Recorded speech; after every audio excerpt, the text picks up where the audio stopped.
Hello everyone! Sa araw na ito, gawa tayo ng Filipino food, ang pansit bato.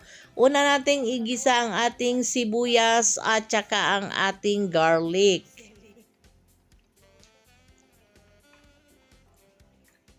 Hintayin lang natin hanggang mag-aromatic. Ayan ang ating minced garlic, tsaka ating onion. Then isunod natin ang ating hiniwa-hiwang manok. Ang ginamit nating manok is chicken breast. Then maglagay tayo ng paminta, asin, ating oyster sauce,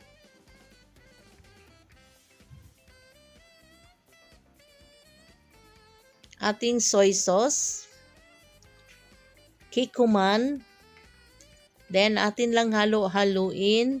Maglagay tayo ng hot water.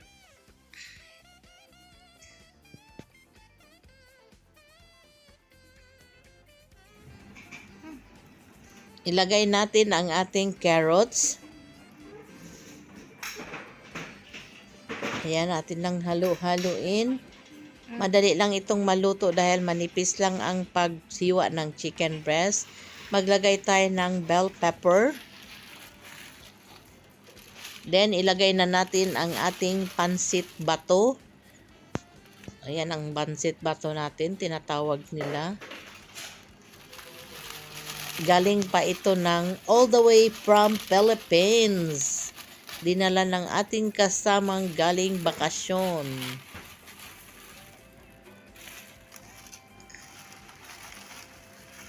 Bale, 2 supot ang ginamit natin dito dahil marami kami dito, 6 kaming kakain. Then, atin lang halo-haluin. Ayan, pag kulang ang tubig dahil mabilis siyang sumipsip, dagdagan lang natin siya ng hot water.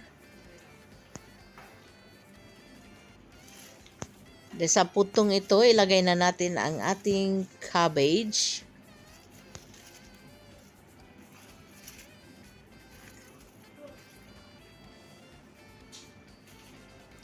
Tinatawag nila itong pansit bato dahil yung Mickey is matigas, ito ang Mickey, pero masarap siya na parang may kakaibang lasa. Hindi kagaya ng mga ordinaryong Mickey na parang pansit lang talaga. Ayan, sinimmer lang natin ng ilang minutes.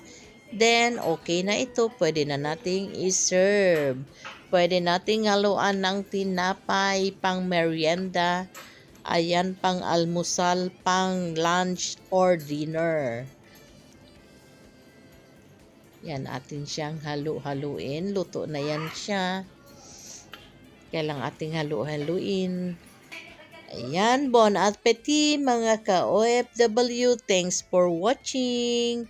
Bye-bye. Enjoy!